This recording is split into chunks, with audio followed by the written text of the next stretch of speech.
Well, this morning, we have a new entry in the race for president. New York Senator Kirsten Gillibrand announcing her candidacy, while other candidates this weekend fanned out across a half dozen states, and the undeclared Joe Biden making a major appearance. That's right. The former vice president speaking at a Democratic Party dinner in his home state of Delaware, and maybe inadvertently revealing his intentions. ABC's Tara Palmieri has more from the White House. Tara, good morning.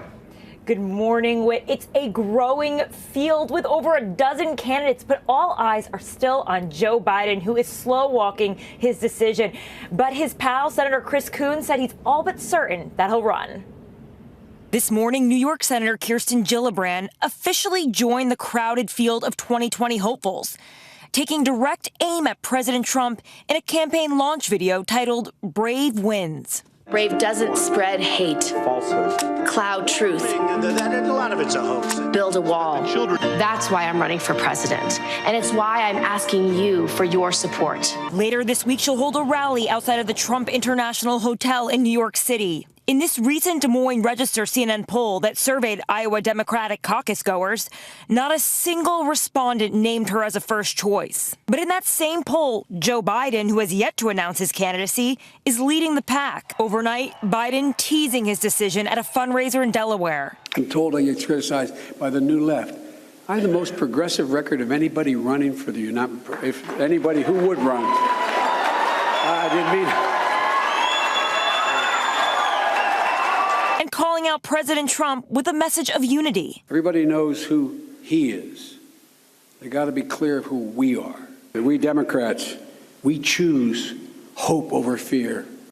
Beto O'Rourke, after joining the caravan of Democratic candidates on Thursday, hitting the campaign trail in Iowa. Just days into the race, and he's already apologizing. First for a joke that he only sometimes helps his wife raise their children. I'll be much more thoughtful going forward in the way that I talk about our marriage. And then addressing a new report in Reuters, detailing his involvement in one of the U.S.'s earliest hacking groups and a disturbing murder fantasy he wrote as a teen. I'm mortified to read it now, incredibly embarrassed. But I have to take ownership of my words and understand the way that they make people feel when they read them now. It's still early in the game, but these Democratic candidates are already discussing their options for vice president. Senator Cory Booker said that if he has it his way, he'll choose a woman. And Beto O'Rourke, when pressed, said it would be difficult not to. Dan? All right. Well, it's still very early. They may be getting ahead of themselves. Thank you, Tara Palmieri. We appreciate it. Let's bring in our chief anchor, George Stephanopoulos, who's going to be hosting this week. Never too early. Never too early? No. That's your rule? All right. Okay. We'll take up on that. So what do you make of Joe Biden's slip of the tongue there? Is this guy all but in? Yeah, I think so. I mean, listen, he could walk up to the line again and say, no, I'm not going to run. But he's been talking to potential financial supporters, been talking to potential staff. All signs are now that he wants to get into this race, and he comes in with a lot of advantages. He's widely liked across the Democratic Party. What Democrats are looking for most this time around is someone they think can beat Donald Trump. He scores high on that as well. But, you just saw the slip of the tongue, one of his liabilities. Even setting that one aside, not too serious, but he has had a trouble in the past making gaffes out on the campaign trail.